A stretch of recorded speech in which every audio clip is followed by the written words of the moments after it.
Good morning. कैसे हैं आप लोग? ठीक होंगे। चलिए, लास्ट वीडियो जब हमने बनाई थी उसमें क्वेश्चन नंबर 42 तक हुए थे।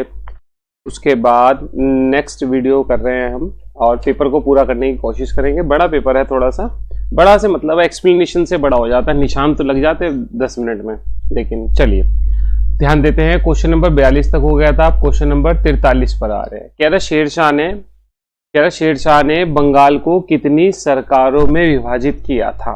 ठीक है, देखिए अगर जो मैं इस क्वेश्चन को एक्सप्लेन करूं तो आंसर हो जाएगा इसका 47, लेकिन ये ना आंसर गलत है कुछ। ठीक है, गलत क्या है आपको ये समझना चाहिए, फिर आपको पता लगेगा कि क्या होता है। एक्चुअल में शेरशाह के समय प्रशासन की बात करनी पड़ेगी यहां पर, तो मैं आ रहा हूं, आ जाइए आप मेरे साथ। देखिए शेरशाह का साम्राज्य हमेशा प्रांतों में बटा होता है ना। प्रांत के नीचे होते हैं जिले, जिन्हें कहते हैं सरकार। शेरशाह के प्रशासन में प्रांतीय शासन की जानकारी मिलती ही नहीं है, सीधा सरकारों की जानकारी मिलती है। और इतिहासकार कहते हैं कि शेरशाह का संपूर्ण साम्राज्य 47 सरकार में बटा हुआ था, यानी कि पूरा साम्राज्य सरकार में बटा हुआ था। 47 सरकार थी। सरकार एक हो गया समझ लीजिए जिले के बराबर, ठीक बात है, तो उसके बराबर था। यहां पर बंगाल को पूछा हुआ है, यहां पर पूरा साम्राज्य नहीं पूछा हुआ। अगर जो मैं कहूं बंगाल 47 में था तो इसका मतलब क्या हुआ, बंगाल 47 में था या शेरशाह का संपूर्ण साम्राज्य केवल बंगाल तक था।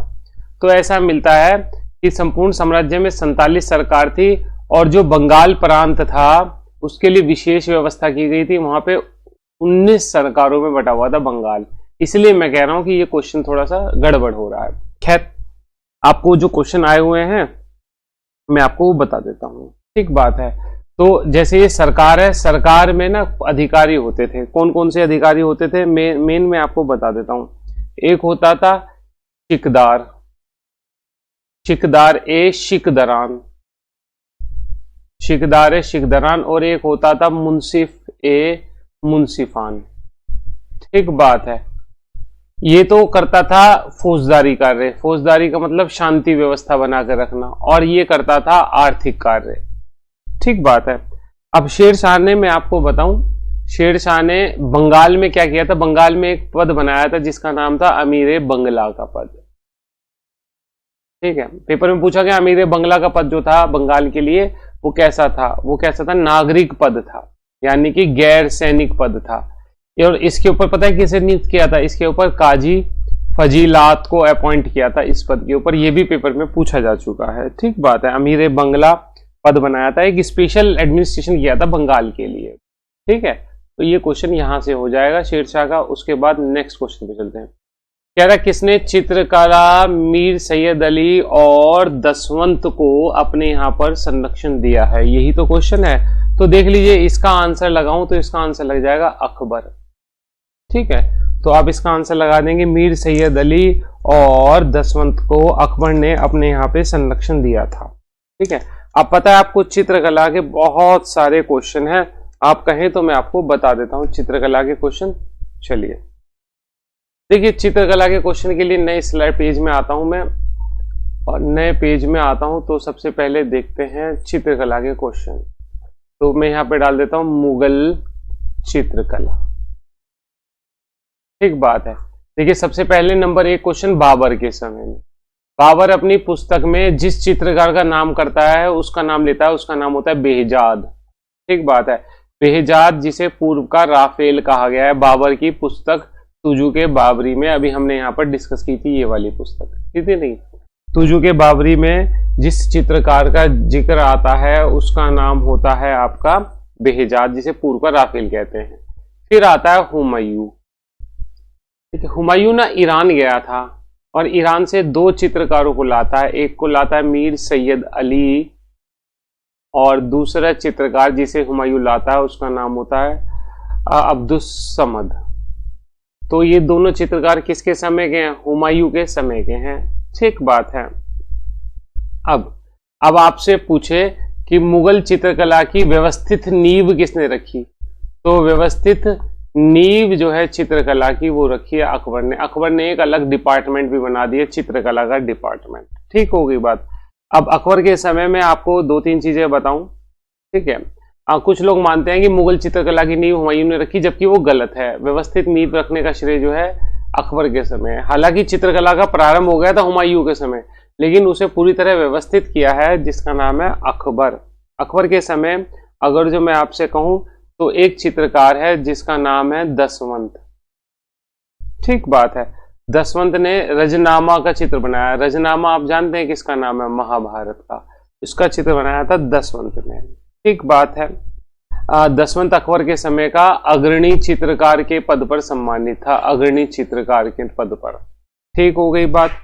उसके अलावा अगर जो बात करूं अकबर के समय में दसवंत का एक और क्वेश्चन, ये ना बाद में पागल हो जाएगा। क्या हो जाएगा? पागल हो जाएगा। इसकी दो किताबें भी है, खानदाने तैमूरिया और दूसरी किताब है जिसका नाम है तूती नामा। ये दोनों किताबें दसवंत के समय की। फिर एक और चित्रकार अकबर के समय का जिसका नाम था बसावन। ठीक बात है। बसावन सर्वोत्कृष्ट चित्रकार की उपाधि मिली हुई थी इसे, सर्वोत्कृष्ट चित्रकार। ठीक बात है। ये क्या था? ये चित्रकला में, रंग भरने में, छवि चित्र में, सब में ही एक्सपर्ट हुआ करता था बसावन। ठीक बात है।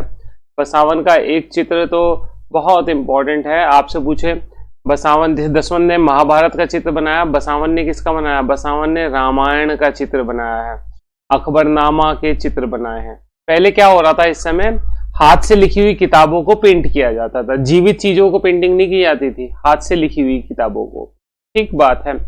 इसके अलावा बसावंत का एक चित्र है कि मजनू जंगल में घोड़े के साथ भटक रहा है, जंगल में घोड़े के साथ भटक रहा है।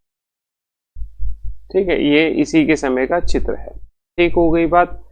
दसवंत का एक क्वेश्चन और बता दूं, आपसे पूछे किस चित्रकार ने आत्महत्या कर ली थी, तो आप बताएंगे दसवंत ने आत्महत्या कर ली थी। तो दसवंत और बसावंत हो गए प्रमुख चित्रकार।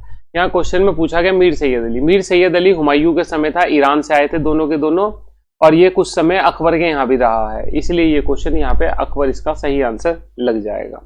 ठीक हो गई बात। इसके अलावा अगर मुगल चित्रकला की जो मैं बात करूं तो जहांगीर के समय में आपको चित्रकला की बात जरूर करनी पड़ेगी। क्यों? क्योंकि जहांगीर के समय चित्रकला सर्वाधिक विकसित हुई है। सर्वाधिक विकसित किसके समय हुई? जहांगीर के समय में। तो आपको ये क्वेश्चन तो देखना ही पड़ेगा। ठीक बात है। जहांगीर के समय के अगर जो मेन चित्रकारों की बात करूं तो सबसे पहले एक आता है बीशन दास। बीशन दास ये जहांगीर के समय का बहुत फेमस चित्रकार है। ठीक बात है।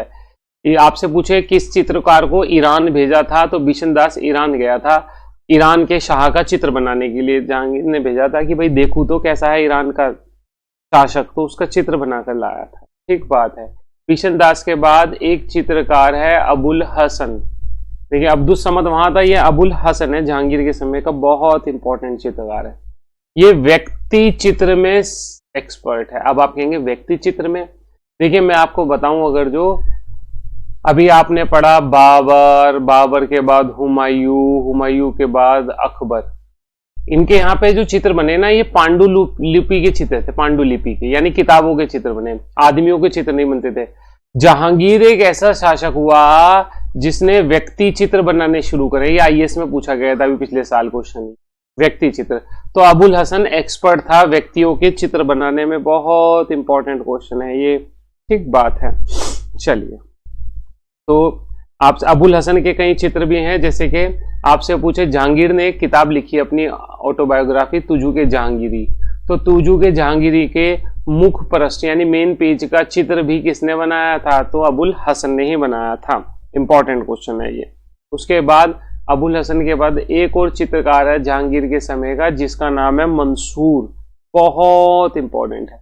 आपसे पूछे प्रकृति चित्र या पक्षी चित्र बनाने में एक्सपर्ट कौन था, तो आप बताएंगे मंसूर जो है प्रकृति चित्र और पक्षी चित्र बनाने में एक्सपर्ट हुआ करता था। बहुत इंपॉर्टेंट क्वेश्चन है ये। ठीक बात है। इसके अलावा अगर जो बात करें हम शाहजहां के समय की, तो शाहजहां के समय चित्रकार की, ये मेन क्वेश्चन मैंने आपको पता है, क्वेश्चन और भी बहुत हो जाते हैं। शाहजहां के समय की चित्रकला में जो नया गुण आया है वो आया है बॉर्डर बनना।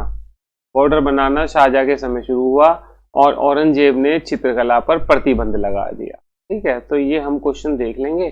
चलिए नेक्स्ट चल रहा हूं मैं, क्वेश्चन बहुत टाइम हो रहा है। कह रहा है नेक्स्ट क्वेश्चन कि जहांगीर को कहां दफनाया गया था, जहांगीर का मकबरा कहाँ है। तो यहाँ पे मुगल बादशाहों के मैं आपको मकबरे बता देता हूँ। सबसे पहले बाबर, बाबर का मकबरा है काबुल में। देखिए बाबर को पहले आगरा में दबाया गया था, आगरा के में जगह है आराम बाग जहां दबाया गया था। बाद में उसे उसकी किताब जब पढ़ेगी तो वो काबुल में दफन होना चाहता था, तो काबुल में शिफ्ट कर दिया। बाबर के बाद आता है हुमायूं। हुमायूं की घरवाली है जिसका नाम है हाजी बेगम, उसने हुमायूं का मकबरा बनवाया था नई दिल्ली में। ठीक बात है, ये पहला मकबरा है जो उद्यान के बीच में यानी पार्क के बीच में बना हुआ है। ठीक है, पार्क के बीच में। हुमायूं के मकबरे को इसलिए क्या कहते हैं, ताजमहल का पूर्वगामी भी कहते हैं कई लोग। ठीक होगी बात। आपसे पूछे मुगल परिवार के सर्वाधिक लोग किस मकबरे में दफन है, सर्वाधिक दफन जो है हुमायूं के मकबरे में है। ठीक है, 12-13 लोग दफन है। उसके बाद हुमायूं के बाद आता है अकबर। तो अकबर का जो मकबरा है आगरा के पास जगह है जिसका नाम है सिकंदरा, सिकंदरा में अकबर का मकबरा है। अकबर के बाद आता है जहांगीर। जहांगीर का मकबरा, ये क्वेश्चन यही था, लाहौर में है। ठीक बात है, जहांगीर की घरवाली थी नूरजहां ने लाहौर में बनवाया था। जहांगीर के बाद आता है शाहजहां। शाहजहां का मकबरा आगरा में ताजमहल में घरवाली के साथ में। और शाहजहां के बाद आता है औरंगजेब। औरंगजेब का मकबरा महाराष्ट्र में, महाराष्ट्र के फुलदाबाद में। औरंगजेब का मकबरा भी यही है और इसकी घरवाली का मकबरा भी यही है। इसे दक्षिण का ताजमहल भी कहते हैं। ठीक बात है, याद रखिए दक्षिण का ताजमहल या फुअर ताजमहल, घटिया ताजमहल कहते हैं औरंगजेब का मकबरा। ठीक होगी बात। चलिए नेक्स्ट क्वेश्चन पे चल रहा हूं मैं। कह रहा बक्सर का युद्ध किन दो पक्षों के बीच लड़ा गया, कब लड़ा गया। देखिए बक्सर का युद्ध था 22-23 अक्टूबर 1764 को हुआ था बक्सर का युद्ध। पहली बात तो ये है। इससे संबंधित जो क्वेश्चन आपको समझने चाहिए वो मैं आपको बता देता हूं। देखिए बक्सर का युद्ध हुआ था, अंग्रेज सेनापति था जिसका नाम था हेक्टर मुनरो वर्सेस 3 लोग थे। एक थे मुगल बादशाह, एक था अवध का नवाब और एक बंगाल का अपदस्थ नवाब। अब आपके लिए ये तीनों क्वेश्चन हो जाते हैं कि तीनों में किस किस का गैंग था। आपसे पूछे मुगल बादशाह कौन था तो आप कहेंगे शाह आलम सेकंड था। आपसे पूछे अवध का नवाब कौन था तो आप बता देंगे शुजाउद्दौला। ठीक बात है। आपसे पूछे बंगाल का नवाब कौन था तो आप बंगाल का नवाब बता देंगे बंगाल का वो था मीर कासिम, बंगाल का नवाब। तो इन तीनों ने गुट बना करके युद्ध किया, बक्सर का युद्ध, जिसमें ये विजयी हुआ था और ये पराजित हो गए थे। पराजित होने के बाद अगस्त 1765 में संधि होगी जिसका नाम होगा इलाहाबाद की। ठीक है, 2 संधि होगी, एक तो होगी मुगल बादशाह से और एक होगी अवध के नवाब से, अवध से। ये 2 संधि है। इलाहाबाद की संधि अगस्त 1765 की, याद रखिएगा। ठीक है, मीर कासिम से तो होगी नहीं, मीर कासिम तो बंगाल का पहले ही अपदस्थ था, नवाब, वहां का नवाब ही नहीं था। ठीक होगी बात। चलिए उसके बाद नेक्स्ट क्वेश्चन पे चल रहा हूं मैं। कह रहा है अकबर मुगल साम्राज्य का वास्तविक संस्थापक था। विंसेंट स्मिथ कहते हैं। इस क्वेश्चन को ज्यादा याद करने की जरूरत है नहीं। ठीक है, वी स्मिथ ने कहा है कि अकबर वास्तविक संस्थापक था, इससे ज्यादा कुछ। चलिए छोड़िए। उसके बाद नेक्स्ट क्वेश्चन पे आता हूं मैं। किस मुगल राजकुमार ने गढ़वाल के राजा के दरबार में शरण ली थी। अब ये उत्तराखंड के संदर्भ में क्वेश्चन हो गया। तो सुलेमान सिखों ने शरण ली थी, मैं आपको बता देता हूं। सुलेमान सिखों, देखिए गढ़वाल का नरेश थे जिसका नाम था पृथ्वीपति शाह। उनका काल है 1640 से 1664। मुगल में दारा शिको और इसका पुत्र था सुलेमान शिको। सुलेमान शिको ये वर्सेस हुआ औरंगजेब। ठीक है, और ये हुए पराजित और इसने आकर के गढ़वाल के राजा पृथ्वीपति शाह के यहाँ पे शरण ली थी। ये क्वेश्चन ठीक होगी बात सुलेमान शिको। चलिए उसके बाद नेक्स्ट क्वेश्चन पे। कुमाऊं का कौन सा शासक शाहजहां के दरबार में गया था? ठीक बात है, कुमाऊं का कौन सा शासक, तो आप यहाँ पर क्वेश्चन पे आ जाते हैं, यह है बाज बहादुर चंद। ठीक है, अब कुमाऊं के शासक की देखिए बात हो रही है बाज बहादुर की। बाज बहादुर का काल है 1638 से 1678। ठीक बात है, बाज बहादुर के पास जमीन थी 84 माल परगना। 84 माल परगना होती थी तराई क्षेत्र में। ये इसी के लिए शाहजहां के दरबार में उपस्थित हुआ था। शाहजहां ने ही इसे बहादुर और जमींदार की उपाधि दी थी। जमींदार की उपाधि दी थी। ठीक है, बाज बहादुर का काल हो गया 1638 से 78। अब जानते हैं शाहजहां का काल क्या है। शाहजहां का काल है आपका 1627 से 1656। तो आप देख सकते हैं बीच में हो रहा है नहीं हो रहा। ठीक है, चलिए के बाद नेक्स्ट क्वेश्चन कह रहा किस वर्ष दारुल उलूम देवबंद विद्यालय की स्थापना हुई? ठीक है, चलिए देखिए ये स्थापना 1867-68 में हुई थी। कब हुई थी? 1867-68 में।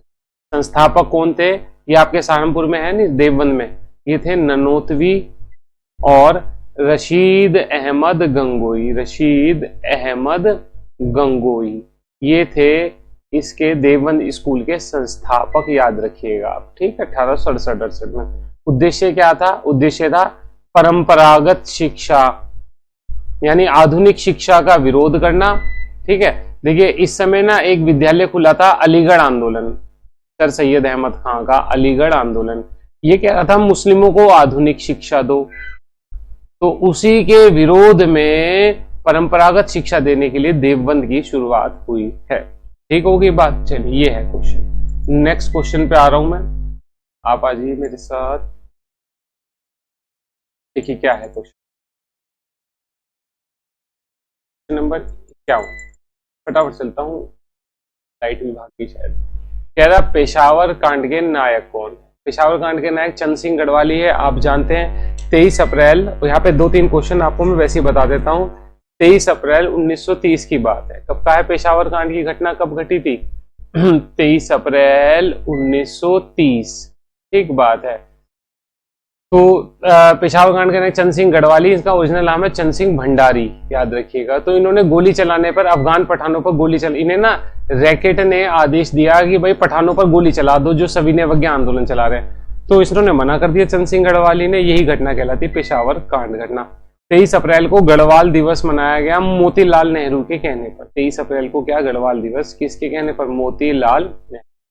नेक्स्ट, डोला पालकी का आप जानते हैं जयानंद भारती और खुशीराम आर्य ने मिलकर के डोला पालकी आंदोलन चलाया है, आप जानते हैं। डोला पालकी आंदोलन की अगर जो बात करूं मैं, देखिए शिल्पकार वर्ग जो डोले बनाता था, लेकिन वो अपनी लड़कों की लड़की की विदाई नहीं कर सकता। डोले बनाता परंतु प्रयोग नहीं कर सकता। इसका मतलब समाज में जाति प्रथा की एक ज्वलंत उदाहरण था ये डोला पालकी, जिसके विरुद्ध आंदोलन चला था, डोला पालकी आंदोलन।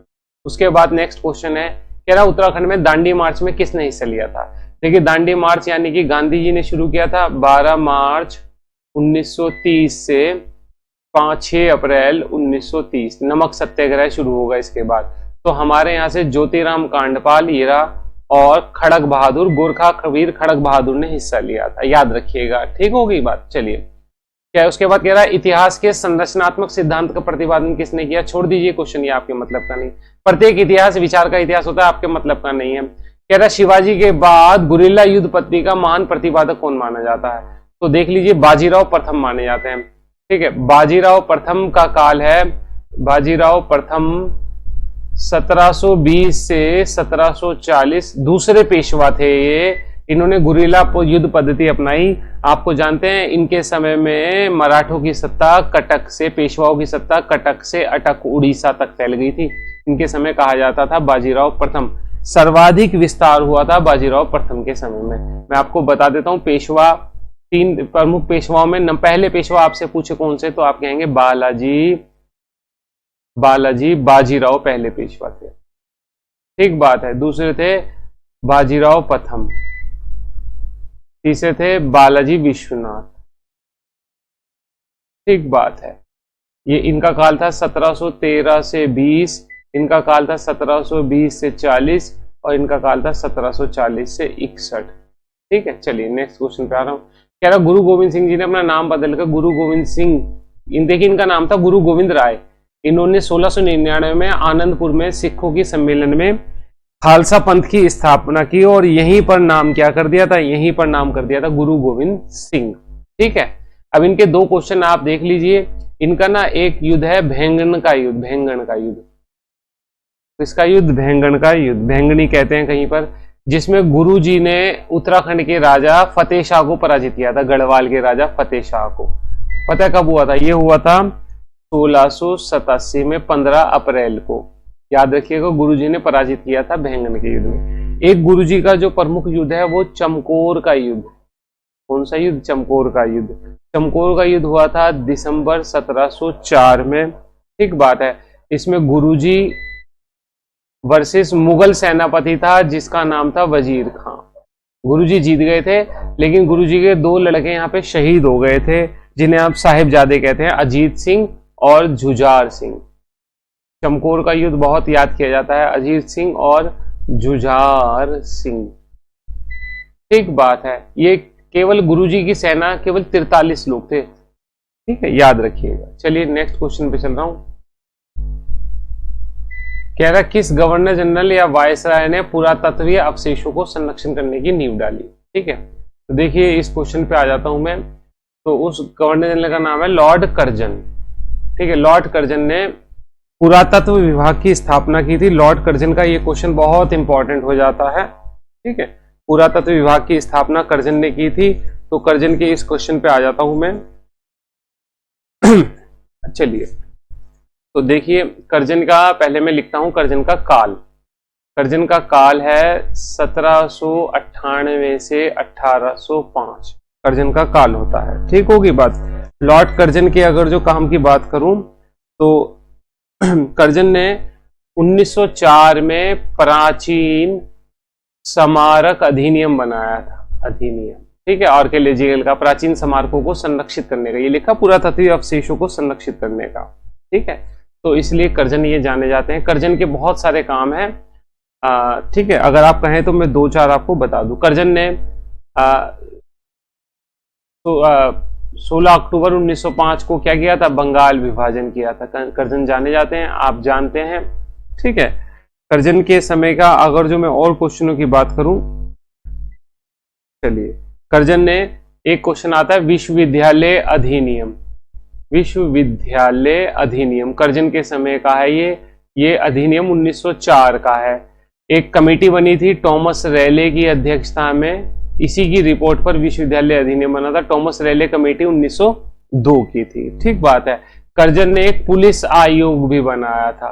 पुलिस आयोग बनाया था कर्जन ने, अगर जो आपको याद हो, 1902 में बनाया था। ठीक बात है। कर्जन ने पुलिस आयोग बनाया था 1902 में फ्रेजर की अध्यक्षता में। ठीक है, एक कर्जन का और इंपॉर्टेंट आयोग है अकाल आयोग। कौन सा आयोग? अकाल आयोग। अकाल आयोग कर्जन ने किसकी अध्यक्षता में बनाया था? मैकडॉनल्ड की अध्यक्षता में बनाया। ठीक है, मैकडॉनल्ड की अध्यक्षता में। देखिए मैं यहीं रोक रहा हूं क्वेश्चन, क्योंकि लाइट चली गई है तो थोड़ा सा ज्यादा सपोर्ट नहीं कर पाएगा, वीडियो खराब हो जाएगी। ठीक है, चलिए मैं आगे डिटेल अगली वीडियो में डिस्कस करूंगा। ठीक है, चलिए ध्यान रखिएगा अपना। Thank you.